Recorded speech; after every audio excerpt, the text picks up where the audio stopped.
साथियों, मैं Parasnath life high study IAS में आपका स्वागत है। आज हम लोग यूपी टेट 2013 प्राइमरी लेवल का बाल विकास एवं शिक्षण विधियाँ के प्रीवियस ईयर के प्रश्न पत्र को हल करेंगे। यूपी टेट एग्जाम में प्रीवियस ईयर के प्रश्न रिपीट करते हैं, इसलिए यदि आप लोग यूपी टेट का एग्जाम देने जा रहे हैं तो कम से कम 10 वर्ष के प्रीवियस ईयर के प्रश्नों को जरूर हल करके जाएँ। साथियों, प्रश्नों पर आएँ उससे पहले यदि आप लोग चैनल को सब्सक्राइब नहीं किए तो प्लीज़ चैनल को सब्सक्राइब और शेयर कीजिए, वीडियो को लाइक जरूर कीजिए, इससे हमें मोटिवेशन मिलता है। आइए देखते हैं पहला प्रश्न। संवेग व्यक्ति की उत्तेजित दशा है।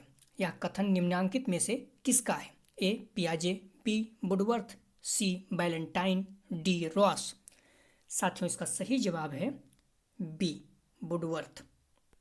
अगला प्रश्न है, शैक्षिक विकास में मूल्यांकन का अर्थ है? ए छात्रों की प्रगति का आकलन, बी कक्षा अभिलेखों का मूल्यांकन, सी कार्य निष्पादन का मूल्यांकन, डी ज्ञान क्षमता का मूल्यांकन।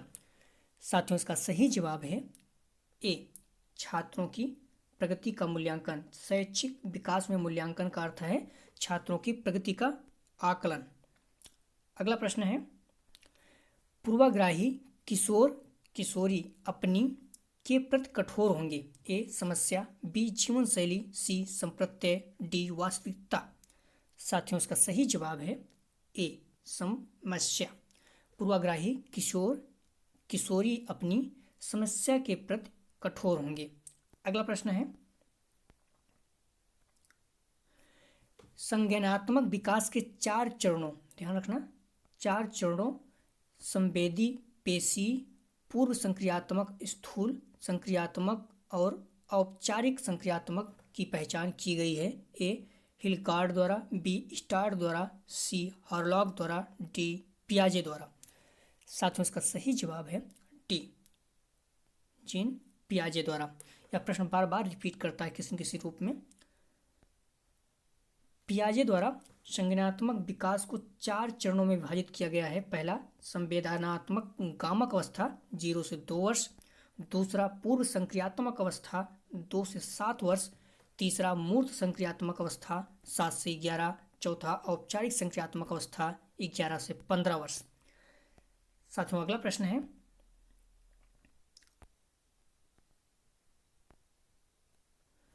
कौन से गुण अच्छे मानसिक स्वास्थ्य के नहीं हैं? कौन से गुण अच्छे मानसिक स्वास्थ्य के नहीं हैं? ए नियमित जीवन, संवेगात्मक परिपक्वता, बी आत्मविश्वास, सहनशीलता, सी बहुत विनीत, स्वयं में सीमित, डी वास्तविकता की स्वीकृति व स्वमूल्यांकन की योग्यता। साथियों, इसका सही जवाब है सी बहुत विनीत, स्वयं में सीमित। अगला प्रश्न है, अधिगम क्षमता निम्नलिखित में से किससे प्रभावित नहीं होती? अधिगम क्षमता निम्नलिखित में से किससे प्रभावित नहीं होती? ए अनुवंशिकता, बी वातावरण, सी प्रशिक्षण शिक्षण, डी राष्ट्रीयता। साथियों, इसका सही जवाब है डी राष्ट्रीयता से प्रभावित नहीं होती। अनुवंशिकता, वातावरण, प्रशिक्षण या शिक्षण से प्रभावित होती है। अगला प्रश्न है, किस अधिगम मनोवैज्ञानिक ने बाल अधिगम विकास में पुरस्कार को महत्व नहीं दिया है? किस अधिगम मनोवैज्ञानिक ने बाल अधिगम विकास में पुरस्कार को महत्व नहीं दिया है? ए थॉर्नडाइक, बी पावलॉक, सी स्किनर, डी गुथरी। साथियों, इसका सही जवाब है डी गुथरी। अगला प्रश्न है, निम्नलिखित में से किस एक से शिशु के अधिगम को सहायता नहीं मिलती? बार बार आप लोग प्रश्न देखिए, नहीं शब्द आ रहा है। ए अनुकरण, बी अभिप्रेरणा, सी स्कूल का अवस्था, डी पुरस्कार। साथियों, इसका सही जवाब है सी स्कूल का बस्ता। अगला प्रश्न है, स्वकेंद्रित अवस्था होती है बालक के? ए जन्म से 2 वर्ष तक, बी 3 से 6 वर्ष तक, सी 7 वर्ष से किशोरावस्था तक, डी किशोरावस्था में। साथियों, इसका सही जवाब है बी 3 से 6 वर्ष तक।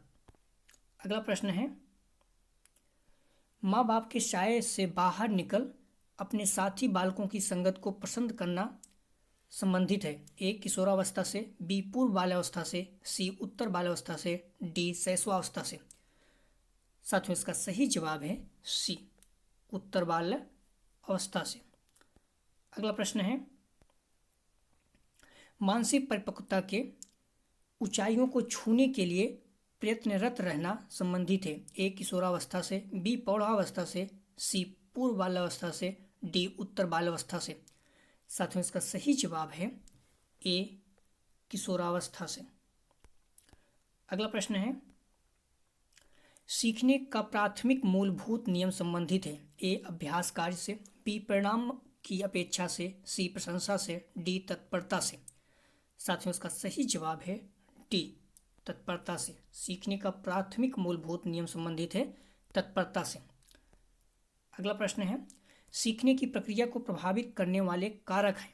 ए अनुकरण, बी प्रशंसा व निंदा, सी प्रतियोगिता, डी ये सभी। साथियों इसका सही जवाब है डी ये सभी। अनुकरण, प्रशंसा एवं निंदा, प्रतियोगिता सभी सीखने की प्रक्रिया को प्रभावित करने वाले कारक हैं। अगला प्रश्न है,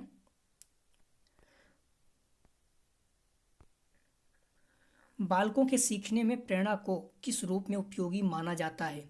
ए बालक की व्यक्तित्वता का आदर, बी पुरस्कार एवं दंड, सी प्रशंसा एवं भर्त्सना, डी उपरोक्त सभी। साथियों इसका सही जवाब है डी उपरोक्त सभी।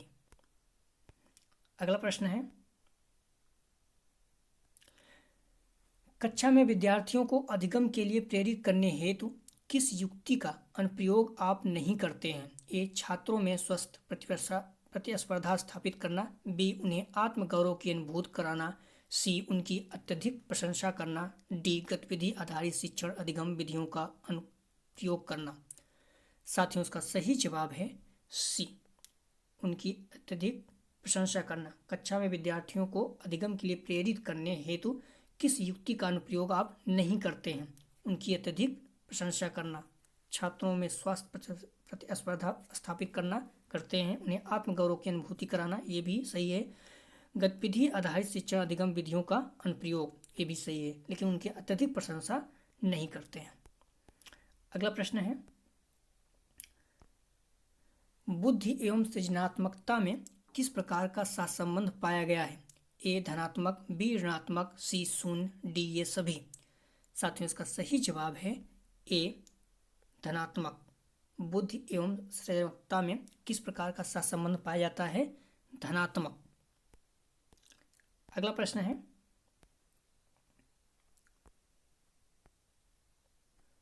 कक्षा में अनुशासन बनाए रखने के लिए सर्वाधिक प्रभावशाली उपाय क्या है। ए अनुशासनहीन छात्रों को कक्षा से बाहर निकाल देना, बी शिक्षण को रोचक एवं व्यवहारिक बनाना, सी छात्रों के अभिभावकों को सूचित कराना, डी अनुशासनहीन छात्रों को विशिष्ट सुविधाएं प्रदान करना।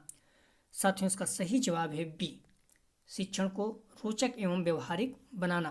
कक्षा में अनुशासन बनाए रखने के लिए सर्वाधिक प्रभावशाली उपाय क्या है, शिक्षण को रोचक एवं व्यवहारिक बनाना। अगला प्रश्न है,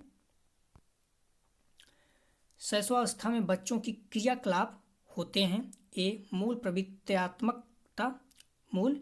प्रवृत्तियात्मक, बी संरक्षित, सी संज्ञानात्मक, डी संवेगात्मक। साथियों इसका सही जवाब है ए मूल प्रवृत्त्यात्मक। अगला प्रश्न है,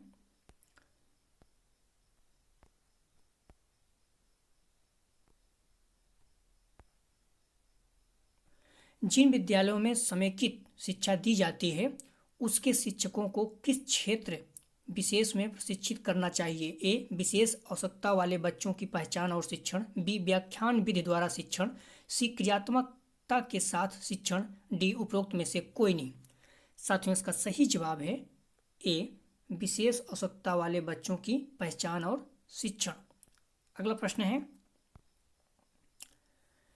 निम्नलिखित में से किस समूह के बच्चे को समायोजन की समस्या होती है। ए औसत बुद्धि के बच्चे, बी ग्रामीण बच्चे, सी अध्ययनशील बच्चे, डी कुशाग्र बुद्धि के बच्चे। साथ में इसका सही जवाब है डी कुशाग्र बुद्धि के बच्चे को, किसी समूह के बच्चों को समायोजन की समस्या होती है। अगला प्रश्न है,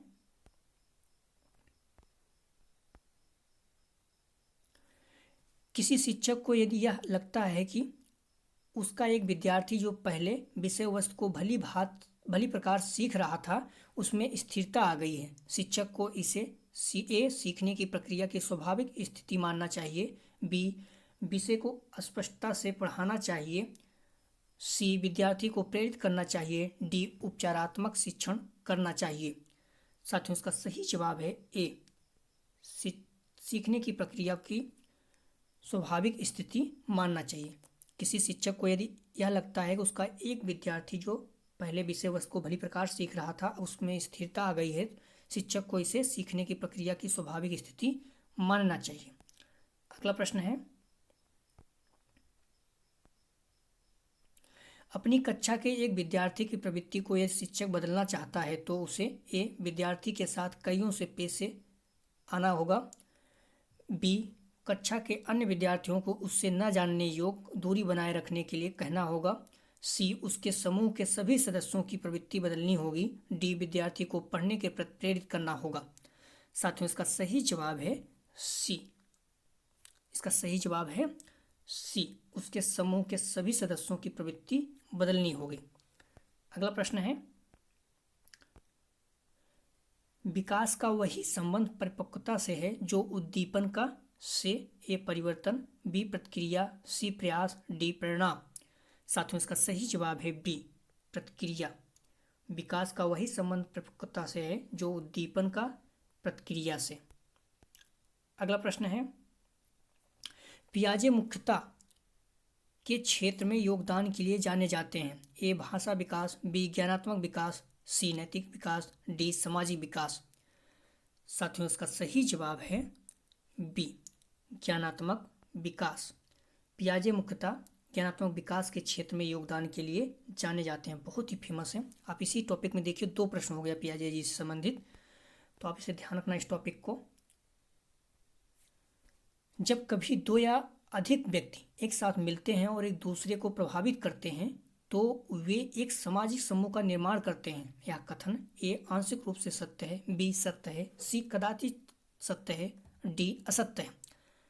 साथियों इसका सही जवाब है बी सत्य है। अगला प्रश्न है,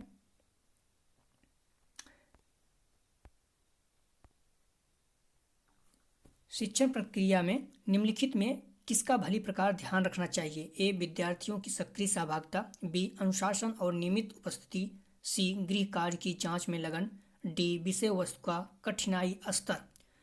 साथियों इसका सही जवाब है ए विद्यार्थियों की सक्रिय सहभागिता। शिक्षण प्रक्रिया में निम्नलिखित में से किसका भली प्रकार ध्यान रखना चाहिए, विद्यार्थियों की सक्रिय सहभागिता। अगला प्रश्न है,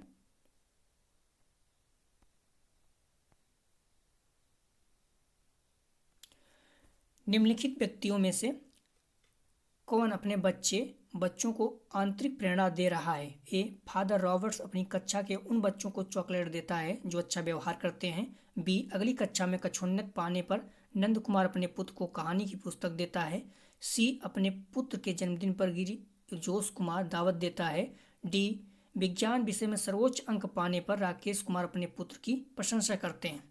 साथियों इसका सही जवाब है डी विज्ञान विषयों में सर्वोच्च अंक पाने पर राकेश कुमार अपने पुत्र की प्रशंसा करते हैं जो आंतरिक प्रेरणा दे रहे हैं। अगला प्रश्न है, बच्चों के सामाजिक विकास में का विशेष महत्व है, ए खेल, बी बाल साहित्य, सी दिनचर्या, डी संचार माध्यम। साथियों इसका सही जवाब है ए खेल। बच्चों के सामाजिक विकास में खेल का विशेष महत्व है। अगला प्रश्न है, भाटिया बैटरी का प्रयोग निम्न में से किसके प्रशिक्षण हेतु किया जाता है, ए व्यक्तित्व, बी बुद्धि, सी सृजनात्मकता, डी अभिवृत्ति। साथियों इसका सही जवाब है बी बुद्धि। भाटिया बैटरी का प्रयोग निम्न से किसके प्रशिक्षण हेतु किया जाता है, बुद्धि। अगला प्रश्न है, कोहल वर्ग का विकास सिद्धांत निम्न में से किससे संबंधित है, ए भाषा विकास, बी संज्ञानात्मक विकास, सी नैतिक विकास, डी सामाजिक विकास। साथियों इसका सही जवाब है सी नैतिक विकास। कोहल वर्ग के विकास सिद्धांत निम्न से किससे संबंधित है, तो इसका सही जवाब है सी नैतिक विकास। साथियों यह यूपी टेट 2016 में भी सेम प्रश्न आ चुका है, मैं इसीलिए कहता हूँ बार बार कि प्रश्न रिपीट करता है, तो आप लोग ध्यान रखना। प्रश्न आप लोग प्रीवियस ईयर के 100% किसी भी कीमत पे 8-10 साल के अच्छे से देख के जाइए। अभी पियाजे जी देखिए, पियाजे जी का जो ज्ञानात्मक विकास है 4 प्रमुख भागों में विभाजित किया गया है, जबकि कोहल वर्ग का 3 भागों में। तो पियाजे जी का संवेगात्मक हम लोग देख चुके हैं, ज्ञानात्मक अवस्था, पूर्व संक्रियात्मक अवस्था, मूर्त संक्रियात्मक अवस्था, औपचारिक संक्रियात्मक अवस्था। जबकि कोहल वर्ग जी का 3 प्रमुख स्तर माना जाता है। आगे देखते हैं। लॉरेंस कोहल ने 10 से 16 वर्ष की उम्र में बच्चों के व्यवहार के विश्लेषण किया तथा जीन पियाजे के नैतिक विकास के सिद्धांत को विस्तारित, परिवर्तित तथा परिमार्जित किया। कोहल वर्ग ने नैतिक विकास के सिद्धांत में 3 प्रमुख स्तर माना है, जबकि पियाजे जी 4 माने हैं। तो 3 कौन कौन से हैं? पूर्व परंपरागत स्तर, प्राक रूढ़िगत स्तर जिसे कहते हैं। दूसरा परंपरागत स्तर जिसे रूढ़िगत नैतिक स्तर। तीसरा उत्तर रूढ़िगत स्तर, उत्तर परंपरागत कहते हैं। तो साथियों इसको ध्यान रखना। इस तरह से आप लोग, ये थे यूपी टेट 2013 के सीडीपी के 30 प्रश्न। यदि आप लोगों को पीडीएफ चाहिए तो डिस्क्रिप्शन में दिए गए लिंक से जुड़कर आप लोग टेलीग्राम से पीडीएफ प्राप्त कर सकते हैं। यदि आप लोगों को किसी और विषय या टॉपिक पर वीडियो चाहिए तो कमेंट सेक्शन में जरूर कमेंट कीजिए। यदि आप लोग चैनल को अभी भी सब्सक्राइब नहीं किए तो प्लीज़ चैनल को सब्सक्राइब और शेयर कीजिए। वीडियो को लाइक जरूर कीजिए, इससे मोटिवेशन मिलता है। वीडियो देखने के लिए धन्यवाद साथियों।